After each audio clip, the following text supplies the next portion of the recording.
आदाब नाजरीन, इस्तकबाल है आप सभी का मुल्क की बात में। मैं हूं ऐश्वर्या सेठी। खबरें शुरू करने से पहले एक नजर सुर्खियों पर। ईरान के सुप्रीम लीडर की धमकी के फौरन बाद आई इजराइल पर आफत। हमास हूती ने घातक मिसाइल और ड्रोन अटैक कर इजराइल को दहलाया। खामेनेई की इजराइल और अमेरिका को चेतावनी, अगर फिर से हिमाकत की तो पहले से कहीं घातक होगा जवाब। बलूच लड़ाकों का पाकिस्तानी फौज पर हमला, बीएलए ने 29 जवानों को मारने का किया दावा। छांगूर बाबा के 14 ठिकानों पर ईडी का छापा, करोड़ों की जायदाद और नकदी जब्त। हुकूमत संभल को देने जा रही नई पहचान, 7 करोड़ रुपए से संवारे जाएंगे संभल के मंदिर। बिहार में इस जुलाई से बिजली फ्री, इलेक्शन से पहले सीएम नीतीश का बड़ा ऐलान। कांग्रेस ने ओडिशा बंद करने का किया ऐलान, वजीर आला के इस्तीफे की गई मांग। भारतीय फौज का जवान देविंदर निकला आईएसआई का जासूस, देविंदर सिंह को पंजाब पुलिस ने उरी से दबोचा। नाजरीन, हमें ऐसा खदशा है कि सच्ची खबरें दिखाने में हमें जल्द ही चुनौतियों का सामना करना पड़ सकता है और हमारे YouTube चैनल तहजीब टीवी को टर्मिनेट भी किया जा सकता है। इसीलिए आपसे गुजारिश है कि हमारे नए चैनल जिसका नाम है तहजीब टीवी ऑफिशियल, आप उसे अभी सब्सक्राइब कर लें, ताकि अगर हमारा ओरिजिनल चैनल तहजीब टीवी किसी भी वक्त टर्मिनेट हो जाए तो आप आसानी से हमारे बैकअप चैनल से जुड़ सकें। हमारे नए चैनल तहजीब टीवी ऑफिशियल का लिंक डिस्क्रिप्शन में दिया गया है। शुक्रिया। ईरानी सुप्रीम लीडर अयातुल्ला खामेनेई की इजराइल को ताजा चेतावनी के बाद हमास और हूती ने इजराइल पर आज ताजा हमले किए। गजा में अल कस्साम और अल कुद्स ब्रिगेड ने मिलकर इजरायली फौज पर खतरनाक हमले किए हैं। खान यूनिस, शुजाइया समेत गजा के अलग अलग हिस्सों में हमास के लड़ाकों ने मोर्टार शेल्स और रॉकेट दागकर इजरायली फौजियों को हलाक और जख्मी किया, जिसके बाद नेतन्याहू की हालत बेहद खराब है। उधर यमन से भी हूती ने हमले जारी रखते हुए एक बार फिर मिसाइल और ड्रोन की बारिश कर इजराइल को दहला दिया। यमनी मिलिट्री ने ऐलान किया कि उसने इजरायली एयरपोर्ट समेत कई अहम ठिकानों को निशाना बनाकर 4 बड़े मिलिट्री ऑपरेशन को अंजाम दिया। गजा जंग को शुरू हुए तकरीबन 2 साल हो गए। इजराइल जो 2 महीने में गजा को कब्जा लेना चाहता था, उसकी ये प्लानिंग पूरी तरह से फेल हो गई है। गजा को लेकर सीज फायर की बात चलती है और इजराइल सीज फायर तोड़ देता है, मगर गजा पर कब्जा नहीं कर पा रहा है। यहाँ तक कि ये जंग इतनी ज्यादा बड़ी हो गई कि आसपास के मुमालिक जैसे ईरान, यमन, लेबनान, इराक भी इसमें शामिल हो गए। बड़ी बड़ी बातें करने वाले इजराइल ने कितनी बार ये कसम खाई कि वो हमास, हूती, हिजबुल्लाह, ईरान को खत्म करके एक नया मिडल ईस्ट बनाएगा। इजरायली पीएम नेतन्याहू ने जिस एक्सिस ऑफ रेजिस्टेंस को हल्के में लिया, आज उसी रेजिस्टेंस ग्रुप के लड़ाके एक होकर हर मोर्चे से इजराइल को बुरी तरह हमले कर उसके होश उड़ा रहे हैं। बीते रोज ईरान के सुप्रीम लीडर ने सीज फायर के बाद दूसरी बार टेलीविजन खिताब के दौरान इजराइल को बड़ी चेतावनी दी और साथ ही रेजिस्टेंस की कुव्वत की तारीफ की, जो इतने लंबे वक्त से इजराइल पर लगाम लगा रहा है। जिसके बाद आज गजा में हमास और यमन से हूती ने इजराइल पर ताबड़तोड़ हमले कर उसे पानी पिला दिया। अल मयादीन की खबर के मुताबिक अल कस्साम और अल कुद्स ब्रिगेड ने गजा में इजरायली ठिकानों पर जॉइंट हमले किए, जिसके बाद कब्जा करने वाली इजरायली फौज ने 3 से ज्यादा फौजियों की मौत और जख्मी होने की तस्दीक की। हमास की फौजी यूनिट अल कस्साम ब्रिगेड ने बताया कि उसने अल कुद्स ब्रिगेड के साथ मिलकर खान यूनिस में किजान अल नजर इलाके में इजरायली फौज पर मोर्टार के गोले दागे। एक अलग ऑपरेशन में अल कस्साम के लड़ाकों ने खान यूनिस के अल सत्रा अल खबरी इलाके में इजरायली फौजियों और फौजी गाड़ियों के जमावड़े पर मोर्टार से हमला किया। हमास ने आगे बताया कि गजा सिटी के अल शुजाइया पड़ोस में एक इजरायली बख्तरबंद पर्सोनल गाड़ी और 2 D9 फौजी बुलडोजरों को टेंडम वारहेड्स और यासीन 105 एंटी आर्मर प्रोजेक्टाइल के साथ निशाना बनाया गया। अल कस्साम और अल कुद्स ब्रिगेड के इन घातक हमलों में दर्जनों इजरायली फौजी हलाक और जख्मी हुए। ये बात वाज़ेह रहे कि इजरायली फौज हमेशा हकीकत पर पर्दा डालकर हलाकतों का आंकड़ा कम बताती है ताकि उसकी मजीद बेइज्जती ना हो, मगर फिलिस्तीनी लड़ाकों के कहर के आगे इजरायली फौज की हालत बहुत खराब है। उधर यमन के हूती ने भी अपने वादे के मुताबिक आज भी इजराइल को अपने ताबड़तोड़ हमलों से एक बार फिर दहलाना जारी रखा। प्रेस टीवी के मुताबिक यमन के मिलिट्री ने 3 हसास इजरायली ठिकानों पर बैलिस्टिक मिसाइल और 4 ड्रोनों से बड़ा हमला किया, जिसके बाद इजराइल को अपने एक अहम बंदरगाह को बंद करने का ऐलान करने पर मजबूर होना पड़ा। यमन ने एक बयान में अपने हमलों की तस्दीक कर बताया कि हूती ने Israeli Ben Gurion airport, Negev रेगिस्तान में कई इजरायली फौजी ठिकाने और कब्जे वाले इलाक में इजराइल के इकलौते रेड सी बंदरगाह को निशाना बनाया। बयान देते हुए हूती तर्जुमान ब्रिगेडियर जनरल याया सारी ने कहा कि पहले ऑपरेशन में एयरपोर्ट पर जुल्फिकार बैलिस्टिक मिसाइल से हमला किया गया। हमला इतना सटीक रहा कि जिसके बाइस इजराइल के लाखों इलीगल सेटलर सेटलर्स को भागकर बंकरों में पनाह लेने के लिए मजबूर होना पड़ा। सारी ने आगे बताया कि इसके बाद बेन गुरियन एयरपोर्ट, फौजी ठिकाने और बंदरगाह पर 4 आर्म ड्रोनों का इस्तेमाल कर बड़ा हमला किया गया। ईरान के supreme leader Ayatollah Ali Khamenei ने अमेरिकी अल उदीद एयरबेस पर ईरान के हमले का जिक्र करते हुए कहा कि यह बस शुरुआत है। उन्होंने धमकी भरे अंदाज में कहा कि इजराइल और अमेरिका जैसे देशों को इससे भी बड़ा झटका लग सकता है। ईरान के सुप्रीम लीडर अयतुल्ला अली खामनेई ने एक बार फिर अमेरिका और इजराइल को धमकी दी है। खामनेई ने कहा है कि अगर ईरान पर दोबारा हमला किया गया तो इसका जवाब पहले से कहीं ज्यादा घातक होगा। बुध को सरकारी टेलीविजन पर नश्र का एक बयान में खामनेई ने कहा कि यह सब जानते हैं कि हमारा मुल्क अमेरिका और उसके गुलाम ज़ायोनी शासन के सामने डटकर खड़ा है और सामना करने के लिए पूरी तरह से तैयार है। इजरायली पीएम नेतन्याहू को उस वक्त बड़ा झटका लगा जब उनके इंतहा पसंद इत्तेहादी जमात ने 6 मेंबरों ने हुकूमत छोड़ने के लिए इस्तीफा दे दिया। उनके इस्तीफे के साथ नेतन्याहू ने पार्लियामेंट में अक्सरियत खो दी है। ध्यान रहे कि इजरायली पार्लियामेंट में आज 120 मेंबरान हैं और कई इंतहा पसंद यहूदी जमातों के इत्तेहाद के साथ नेतन्याहू को 61 मेंबरान की हिमायत हासिल थी, लेकिन अब उनके इत्तेहादियों के इस्तीफे के साथ उनकी अक्सरियत अब अक़लियत में बदल गई है। जुनूबी सीरिया के स्वेदा शहर में 5 दिनों तक चली लड़ाई के बाद सीरियाई फौज ने ड्रूज इलाके में वापसी शुरू कर दी है। इसके पहले इजरायली फौज ने ड्रूज अक़लियतों की हिफाजत के लिए सीरियाई फौज पर 160 हवाई हमले किए।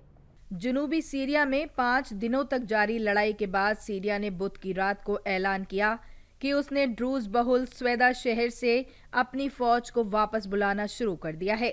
सीरिया की अहमद अल शरा सरकार ने ड्रूज लीडरान के साथ एक नई जंगबंदी पर इत्तेफाक करते हुए कहा कि इससे वहां उसकी फौजी मुहिम पूरी तरह रुक जाएगी। ईस्ट दिल्ली के मुस्लिम बहुल इलाके सीलमपुर में इस बार कांवड़ यात्रा के दौरान एक अनोखी और दिल छू लेने वाली तस्वीर देखने को मिली। आम आदमी पार्टी के एमएलए चौधरी जुबैर अहमद ने शिव भक्त कावड़ियों के इस्तकबाल में एक कैंप लगाया। इस कैंप में एमएलए जुबैर अहमद और मुस्लिम बरादरी के लोगों ने सीलमपुर से गुजर रहे कावड़ियों पर फूलों की बारिश की और उन्हें फल बांटे। चौधरी जुबैर अहमद ने बताया कि ये कोई नई पहल नहीं है, बल्कि पिछले 31 सालों से मुस्लिम बरादरी के लोग लगातार कावड़ियों की सेवा में ये कैंप लगाते आ रहे हैं। उत्तर प्रदेश के बलरामपुर जिले में मजहबी तब्दीली रैकेट की जांच के सिलसिले में ईडी ने बड़ी कार्रवाई की है। ईडी ने छांगूर बाबा के नाम से मशहूर जमालुद्दीन शाह और उसके साथियों से जुड़े 14 ठिकानों पर छापेमारी की। ये छापे जुमेरात को उत्तर प्रदेश में 12 और मुंबई में 2 ठिकानों पर मारे गए। ईडी को शक है कि शांगूर बाबा इस मजहबी तब्दीली गिरोह का मेन सरगना है। तलाशी के दौरान एजेंसी को भारी तादाद में नकदी, सोना, जमीन के दस्तावेज और महंगी गाड़ियां मिली हैं। जांच में ये भी पता चला है कि छांगूर बाबा के खाते में मुंबई के शहजाद शेख के खाते से 1 करोड़ रुपए से ज्यादा की रकम ट्रांसफर की गई थी। संभल में शाही जामा मस्जिद के पास एक अदालती हिदायत पर हुए सर्वे के दौरान हुए तशद्दुद के बाद, जिसमें 5 लोगों की मौत हो गई थी, उत्तर प्रदेश हुकूमत शहर की मजहबी और सकाफती पहचान को नया रूप देने पर तवज्जो दे रही है। इसने जिले के मजहबी जगहों के बहाली के लिए 7 करोड़ रुपए की स्कीम को मंजूरी दी है। बता दें कि इस स्कीम में 3 करोड़ रुपए कलिकधाम मंदिर की खूबसूरती के लिए मुकर्रर किए गए हैं। जिला इंतजामिया ने संभल को एक मेन हिंदू मजहबी टूरिस्ट मरकज में बदलने के लिए जमीनी काम भी शुरू कर दिया है, जिसमें कई कदीम या पहले पुरानी जगहों को तवज्जो दी जा रही है। बिहार के रहने वालों के लिए वजीर आला नीतीश कुमार ने एक अहम ऐलान किया है। अब रियासत के तमाम घरेलू बिजली इस्तेकाक रखने वालों को 125 यूनिट तक बिजली मुफ्त दी जाएगी, जिसका फायदा तकरीबन 1 करोड़ 87 लाख घरानों को मिलेगा। ये स्कीम 1 अगस्त 2025 से लागू होगी, लेकिन इसकी सहूलत जुलाई महीने में बिजली बिल से ही शुरू हो जाएगी। बिहार में अब हर घरेलू बिजली कंज्यूमर को 125 यूनिट बिजली मुफ्त मिलेगी। वजीर आला नीतीश कुमार ने जुमेरात को अपने एक्स हैंडल से इसका ऐलान किया। जुमे को होने वाली राज्य कैबिनेट की मीटिंग में इस तजवीज को मंजूरी दिए जाने की तवक्को है। ये पहला मौका है जब बिहार हुकूमत ने तमाम किस्म के घरेलू बिजली उपभोक्ताओं को मुफ्त बिजली देने का फैसला किया है। ओडिशा के बालासोर जिले से खबर सामने आई है। बालासोर खुदकुशी कांड के चलते कांग्रेस ने ओडिशा बंद करने की मांग की है। साथ ही सीएम के इस्तीफा की भी मांग कांग्रेस कर रही है। आपको बता दें कि बालासोर खुदकुशी कांड को लेकर आज कांग्रेस ने सुबह 6 बजे से शाम 6 बजे तक उड़ीसा बंद का ऐलान किया है। कांग्रेस ने इस पूरे मामले में हुकूमत पर लापरवाही बरतने का इल्जाम लगाया है। इसी मुद्दे को लेकर पार्टी कारकुनान ने आज पूरे रियासत को बंद करने का ऐलान किया है। दिल्ली के मजनू के टीले में एक कैंप में करीब 800 हिंदू रिफ्यूजी रह रहे हैं। इसको जल तजावुजात बताकर डीडीए की ओर से खाली करने का नोटिस भेजा गया है। यह कैंप यमुना नदी के उस इलाके में है जिसे दिल्ली सहित मास्टर प्लान 2041 के तहत फ्लड प्लेन माना गया है। जानकारी के मुताबिक कैंप में रह रहे एक रिफ्यूजी ने बताया कि नोटिस आने के बाद वो बहुत डरे हुए थे। उन्हें कुछ समझ नहीं आ रहा था कि अब वो क्या करेंगे। इन रिफ्यूजीज के पास वजारत खारजा और पाकिस्तान की शहरियत छोड़ने के सर्टिफिकेट्स भी हैं। उन्होंने कहा कि हमें भारत की शहरियत नहीं दी गई और अगर यहाँ भी हमारा घर उजड़ गया तो हम कहाँ जाएंगे। पाकिस्तान अपनी नापाक हरकतों से बाज नहीं आ रहा है। वह भारत के खिलाफ लगातार साजिश को अंजाम देने की कोशिश कर रहा है। पंजाब पुलिस की स्टेट स्पेशल ऑपरेशन सेल की कार्रवाई में बड़ी सफलता हाथ लगी है। पंजाब पुलिस ने भारतीय फौज के एक जवान को पाकिस्तानी खुफिया एजेंसी इंटर सर्विसेज इंटेलिजेंस के लिए जासूसी करने के इल्जाम में गिरफ्तार किया है।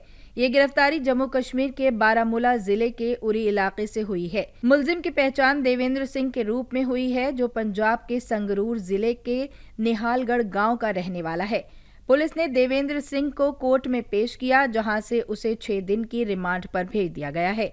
रिमांड के दौरान पुलिस उससे गहन पूछताछ करेगी ताकि ये पता चल सके कि उसने कौन कौन सी खुफिया जानकारी पाकिस्तान को भेजी है और उसके जासूसी नेटवर्क में कौन कौन लोग शामिल हैं। पुलिस को उम्मीद है कि इस पूछताछ से कई बड़े खुलासे हो सकते हैं। ये गिरफ्तारी एक साबिक फौजी के जासूसी नेटवर्क से जुड़ी है।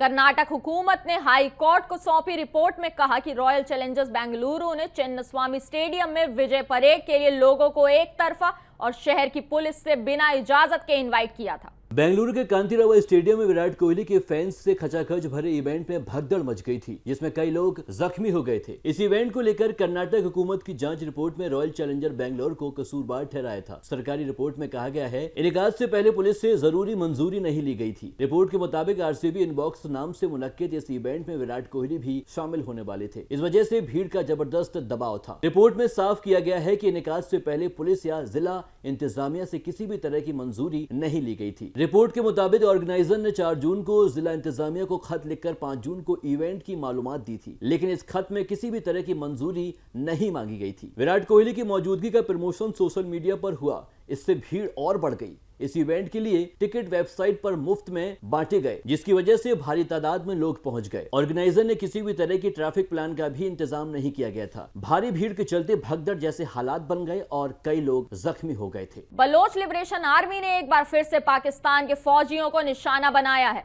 बलोच आर्मी ने दावा किया है कि उसने 29 पाकिस्तानी जवानों को मार गिराया है। पाकिस्तान में एक बार फिर हालात खराब होते नजर आ रहे हैं। बलोच लिबरेशन आर्मी ने दावा किया है कि उसने कलात और क्वेटा में पाकिस्तान के 29 जवानों को मार गिराया है। BLA ने यह भी कहा है कि वो पाकिस्तानी फौज के खिलाफ जंग को जारी रखेगी।